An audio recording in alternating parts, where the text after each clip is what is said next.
je vous remercie beaucoup d'être là. C'était le pilote. Oui, le pilote a été particulièrement efficace. Alors, je souhaite la bienvenue aussi à Anne-Marie Fortier, qui se cache, la présidente de la Fédération des sciences humaines, qui m'avait dit qu'elle serait là, mais je ne m'y attendais presque pas, compte tenu de la température. Alors, merci d'être là. Je remercie Richard Dumont de la direction des bibliothèques. Merci aussi, avec qui nous travaillons, et j'en parlerai dans 2 secondes. Et je remercie M. Brochu, Serge Brochu, qui est notre président du conseil auprès de l'Université de Montréal, et donc d'avoir patiemment attendu 7 heures.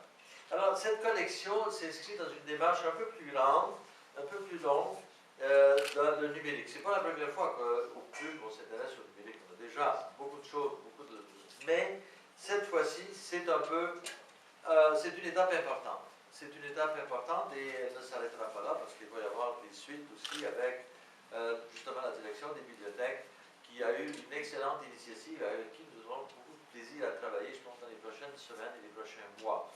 Alors, donc, on aura d'autres occasions de souligner aussi cette démarche-là. Mais cette collection-là, c'est un pari, dans le fond.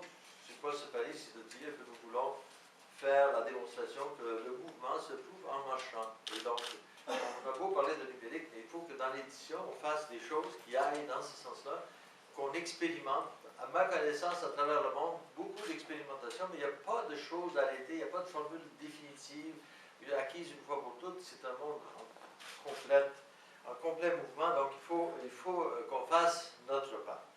Et donc, cette collection-là, ben, c'est l'initiative de Michael et de Marcello, qui sont venus nous voir. Ils sont arrivés au bon moment, puisque nous-mêmes, on réfléchissait à ce genre, à la culture numérique, qu'est-ce qu'on allait faire, etc. Et puis je trouve qu'ils ont apporté une idée qui nous paraît vraiment très prometteuse et très intéressante. Qu'est-ce que ça veut dire? C'est 2 choses essentiellement. C'est qu'on veut explorer concrètement, par des exemples concrets, qu'est-ce que ça veut dire que faire de l'édition dans l'univers numérique actuellement. Et si on ne fait pas d'exemple, si on ne fait pas de démonstration, ben, on peut toujours en parler, mais on n'avancera pas. Alors c'est ça qui est notre pari. Mais le pari le plus important pour nous comme éditeurs, c'est de montrer que le numérique n'est pas incompatible avec le livre. Au contraire, on veut trouver une formule qui soit enrichissante, finalement, aussi pour la culture du livre. Donc c'est ça que nous voulons faire. Et franchement, je me considère vraiment très chanceux d'avoir rencontré Marcello et Michael parce qu'ils sont dans cette mouvance-là. Je pense que si on avait eu à faire une enquête, savoir qui pense, qui réfléchit sur le numérique maintenant et qui peut nous apporter des projets vraiment dans ce sens-là, on n'aurait pas pu trouver mieux. Alors, je laisse la parole aux autres qui en connaissent encore plus long que moi sur le numérique, et notamment, je veux vous céder la parole à Benoît Melançon, qui a l'habitude de porter plusieurs chapeaux. Ce soir, il en porte juste 3, mais 4. OK. Alors, d'abord, directeur scientifique des pubs, non seulement directeur scientifique, mais il s'intéresse au numérique encore plus que toute l'équipe. Enfin, il est un peu à l'avant-garde de nous tous. Deuxièmement, il est directeur du département. Troisièmement, il est préfacier du livre de M. Ferraris. Et quatrièmement... Parce que c'était l'intérêt pour le numérique. Ah, ben oui. Ça aurait pu le compter à ce moment-là. OK, d'accord. Donc, je pourrais en rajouter. Donc, je laisserai Benoît expliquer un peu et présenter évidemment son auteur, M. Ferraris. À toi. Merci Antoine. Donc, Antoine vient de vous donner le plan de ma présentation. C'est exactement ce que je vais faire. Je vais dire mes 4 casquettes successivement.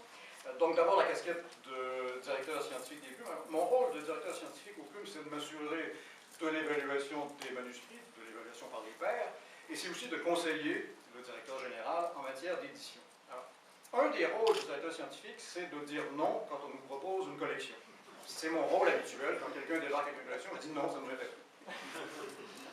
On a dit oui dans ce cas-là à Michael et à Marcello. Pourquoi? Ben parce qu'ils sont arrivés avec des projets de livres, mais un projet de plateforme numérique et une série d'autres projets. Donc ce soir, vous aurez entre les mains des ouvrages de cette collection, mais il y a toutes sortes d'autres ouvrages qui sont déjà en préparation, des ouvrages plus courts, des ouvrages qui existeront uniquement en numérique. Alors, ça, c'est une forme de collection qui m'intéresse. On voit qu'on pourra s'inscrire dans la durée. Le problème des collections, c'est ça régulièrement. On crée une collection et au bout de quelques mois, quelques années, la collection tombe. Alors, je pense qu'avec Marcello et Michael, on en a pour un certain nombre d'années à vous faire lire des choses en matière de numérique. Première casquette. Deuxième casquette, je suis donc directeur du département des littératures de langue française et depuis des années, je milite pour que nous ayons dans nos programmes et dans notre recherche une présence plus forte du numérique. Alors, Robert Schwarzwald, qui est là, qui dirige le département d'études anglaises actuellement, a dans son département Michael. Alors moi, ça me prenait l'équivalent, si on peut dire une chose aussi. Donc j'ai évidemment été très content, j'étais en sabbatique à ce moment-là, quand on a engagé Marcello, parce que pour moi, il est absolument indispensable, dans un département d'études littéraires aujourd'hui, de penser les objets du numérique. Si on ne pense pas ces objets-là, on passe à côté de ce qui est en train de se transformer dans le monde du livre, dans le monde de l'écriture, dans le monde de la réflexion sur ce que c'est que la diffusion du savoir. Troisième casquette, je suis chercheur moi-même, je m'intéresse aux questions de numérique, et vous verrez avec la collection Parcours numérique un changement dans la façon traditionnelle de diffuser le savoir. Nous lançons des livres ce soir, mais ces livres, ils sont aussi disponibles sur une plateforme numérique. Donc il y aura là d'abord l'accès en libre accès, on a parlé Antoine. Il y aura des suppléments, il y aura des bandes vidéo, il y aura d'autres textes, il y aura des mises à jour des textes. Ça, c'est pas très étonnant. Bon, beaucoup d'éditeurs scientifiques font ce genre de choses-là, et moi, ça m'intéresse à titre de chercheur de voir comment le savoir est aujourd'hui transmis. Mais il y a aussi des choses plus expérimentales. Je vous disais, mon rôle de directeur scientifique des PUM, c'est de m'assurer de l'évaluation par les pairs. Eh bien, on va lancer dans quelques semaines une expérience d'évaluation par les pairs non anonyme et en ligne. Donc, on va mettre des chapitres de livres sur le site de Parcours numérique et les gens pourront venir commenter ces livres-là. Donc, ce qui est généralement caché, l'évaluation par les pairs qui se fait par des évaluateurs anonymes, on est en train de changer cette façon-là de faire pour la rendre publique. Ça, c'est une expérience qui, moi, me tient à cœur parce que je pense qu'on est là en train de créer des communautés de chercheurs beaucoup plus visibles et beaucoup plus actives que simplement les deux évaluateurs auxquels on confie habituellement nos manuscrits. Donc, il va se passer beaucoup de choses dans cette collection, et pas simplement de la mise à disposition de textes. Ce que j'ai proposé à Michael et à Marcello, c'est qu'on essaie, par la collection Parcours numérique, de créer des communautés savantes, de nouveaux types de communautés savantes. Si on y parvient, je pense qu'on aura réussi quelque chose de tout à fait intéressant. Dernière casquette, je suis donc le préfacier de âme et iPad de Maurizio Ferraris. Je ne vais pas essayer de vous résumer le livre, je voudrais simplement en dire deux choses, et je lui donnerai la parole ensuite. Deux choses donc rapides. Au centre de la réflexion de Maurizio Ferraris, il y a un mot, qui est le mot capital que vous allez trouver dans ce livre, qui est le mot de documentalité. Alors, c'est une réflexion sur ce que c'est que le document, et il est évident que le numérique a complètement transformé notre conception du document. Ce que fait Maurizio Ferraris, c'est remonter dans le temps pour voir que le document, évidemment, ça a une très longue histoire, ça précède tout d'une certaine façon, et il faut penser l'univers numérique à partir d'une nouvelle définition du document. Ça, c'est la partie, si vous voulez, sérieuse de la chose. Je voudrais aussi attirer votre attention sur le fait que pour arriver à penser le concept de documentalité, évidemment, Maurizio Ferraris convoque toute une série de philosophes très anciens, très légitimes, très patentés, mais il fait aussi appel à d'autres formes culturelles. C'est le genre de travail qui, moi, me ravit. Alors, par exemple, il se demande, ce qui est une question pour moi essentielle, pourquoi Tony Curtis a voulu se faire enterrer avec son iPhone. Pour moi, ça, c'est une vraie question intellectuelle sur le statut du document. Et donc, pour penser la documentalité, il faut Platon et il faut Tony Curtis. Je vais donc céder la parole à Maurizio Ferraris, qui est une des figures publiques de la philosophie en Italie. Il enseigne la philosophie théorétique à l'Université de Turin. Je dois lire pour être sûr de ne rien louper. Il est directeur du Centre interuniversitaire d'ontologie théorique et appliquée. Et donc, nous avons le plaisir de publier son âme et iPad dans la collection Parcours numérique. À vous. Merci. Merci. Et qui sont ces lunettes? Je ne sais pas. On ne sait jamais. Non, merci. Merci d'abord pour m'avoir invité. Merci pour la neige. Puisque, en effet,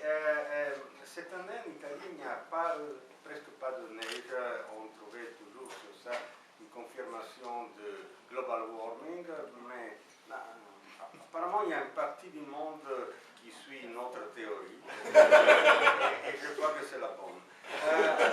En tout cas, pour ce qui en est en général de la question livre, numérique, etc., je trouve que ce livre en particulier, non en tant que produit par moi-même, mais en tant que produit dans cette collection, en tant qu'objet, disons, démontre comme le numérique ne va pas détruire le livre, comme disent les médisants, puisque par exemple ce livre est meilleur, la qualité du papier, de l'impression, et peut-être, et sans doute la traduction, puisque les livres mal écrits gagnent avec la traduction que l'original. Donc là, il y a un message d'espoir pour la survivance du livre, de la culture, etc., par l'intermédiaire du numérique. Surtout parce que je trouve que cette idée que la technologie serait une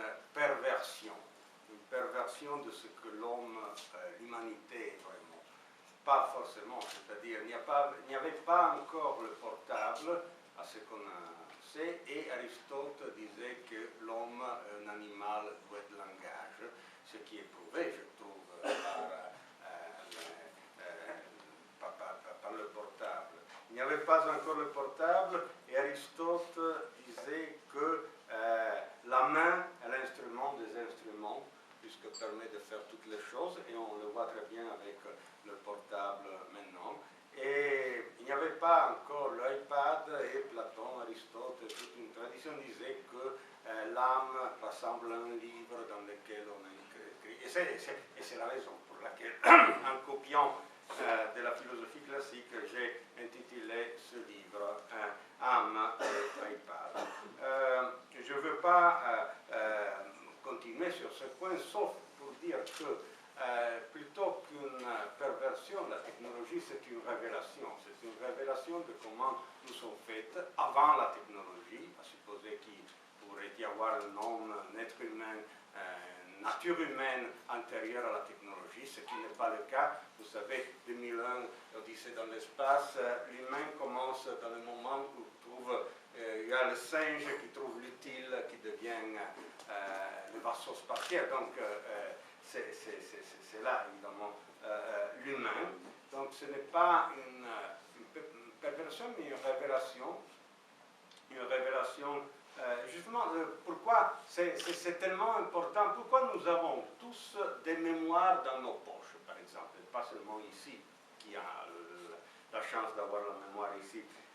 On a tous ces mémoires dans nos poches, puisque ces mémoires sont nécessaires pour la construction des objets sociaux, par exemple, des conférences de presse. Vous remarquez combien de machines d'enregistrement sont présentes ici. Ce n'est pas une perversion, c'est la nécessité de montrer que la chose a eu lieu,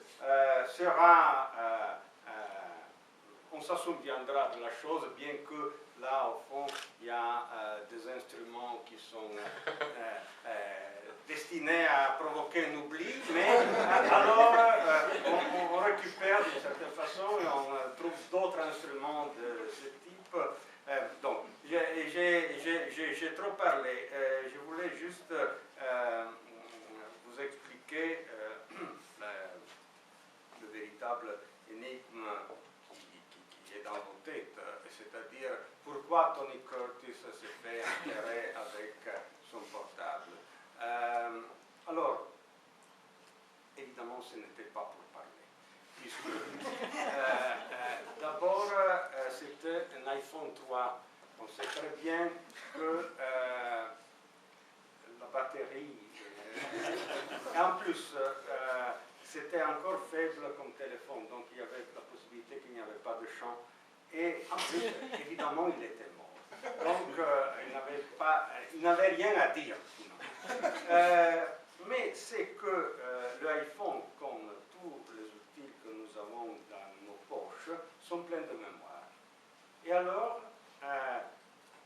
Tony Curtis s'est fait enterrer comme le pharaon se faisait enterrer dans la pyramide avec le papyre, toute l'histoire, sa famille, la généalogie et tout cela. Je crois qu'il a fait comme ça lui aussi. Autrement, justement, si c'était fait enterrer avec un téléphone fixe, ça n'a pas de sens. Mais là, avec le portable, comme c'est un outil d'enregistrement, ça fait du sens et ça explique la chose. En plus, apparemment, la chose se passait à Las Vegas, dans un hôtel en style égyptien qui s'appelait Hôtel Memphis, donc je ne sais pas si c'était Memphis ou Luxor. Mais en tout cas, on peut très bien imaginer la suite de la chose, c'est-à-dire Anubi qui pèse le cas, c'est-à-dire l'iPad, un iPad de Tony Curtis, qui va poser des problèmes puisque l'iPad c'est assez lourd finalement. Donc on ne sait pas si vous pouvez passer dedans. Mais en tout cas, je ne veux pas faire des illations sur la destinée ultramondaine de l'âme de Tony Curtis, mais je peux expliquer par là quel type de liaison il y a entre l'âme et l'iPad. Merci.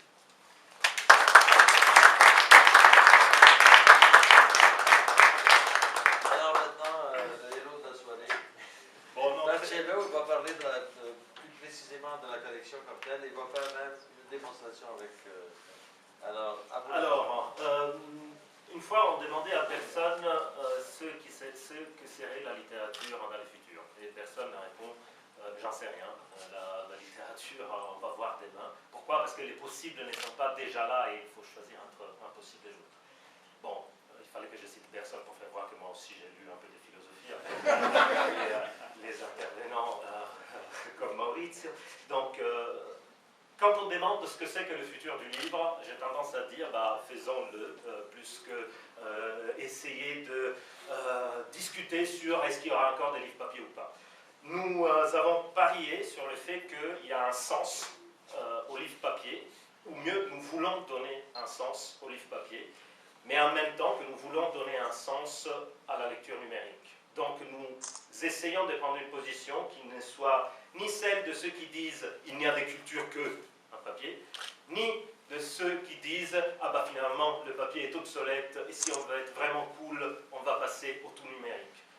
Nous croyons que ces deux alternatives opposées ne sont pas vraiment intelligentes. Il faut essayer de voir. Et alors, quel sens on peut donner aux deux? Alors, le livre, c'est-à-dire qu'il faut qu'on change notre façon de faire du numérique, mais il faut aussi qu'on change notre façon de faire des livres papier. Le numérique va affecter, comme quelqu'un ici le sait, les livres papier aussi. On continue à les faire, mais différemment. Le livre papier permet une lecture linéaire. On peut suivre l'argument de quelqu'un qui raconte, par exemple, pourquoi Tony Curtis s'est fait enterrer avec son iPhone, du début à la fin. C'est ce que nous faisons quand nous lisons un roman, un peu, mais c'est ce que nous faisons quand nous lisons l'argumentation qui s'est faite dans un livre de philosophie ou dans un essai critique de littérature.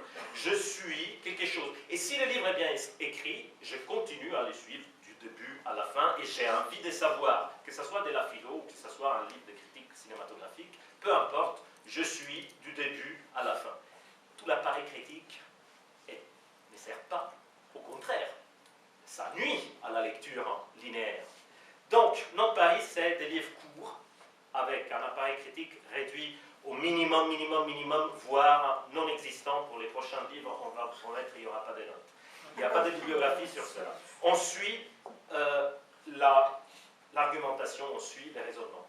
Dans le cadre de la lecture numérique, Nicolas Carr disait « Google nous rend bêtes parce que nous ne sommes plus capables de suivre un discours long, etc. » Si, nous sommes capables, sauf que ce n'est pas fait pour. Donc, du coup, nous proposons une lecture qui s'est faite par approfondissement, ce qui ne veut pas dire qu'elle est moins intelligente ou moins profonde, ce qui veut dire qu'elle n'est pas linéaire. Mais ce qui veut dire aussi qu'on ne peut pas imposer les approfondissements, on ne peut pas imposer le parcours, on propose un parcours. Puis, c'est le lecteur qui passe d'une chose à l'autre, et qui donc finit par créer lui-même son parcours. Nous nous donnons les portes. Nous profitons du coup de la dissémination du numérique, des contenus ici éparpillés ici et là, pour que les lecteurs puissent arriver aussi au livre. Je cherche quelque chose sur Tony Curtis et je tombe sur une vidéo sur YouTube, une vidéo de Maurizio qui parle de Tony Curtis et qui parle du livre à iPad. Donc du coup, je vais cliquer et je vais regarder un chapitre du livre à iPad, pas nécessairement le livre livre entier parce que je ne veux pas le lire en numérique, et puis je dis finalement c'est intéressant ou pas. Mais si je dis c'est intéressant, bah, j'ai envie d'acheter une version qui me permet une lecture linéaire.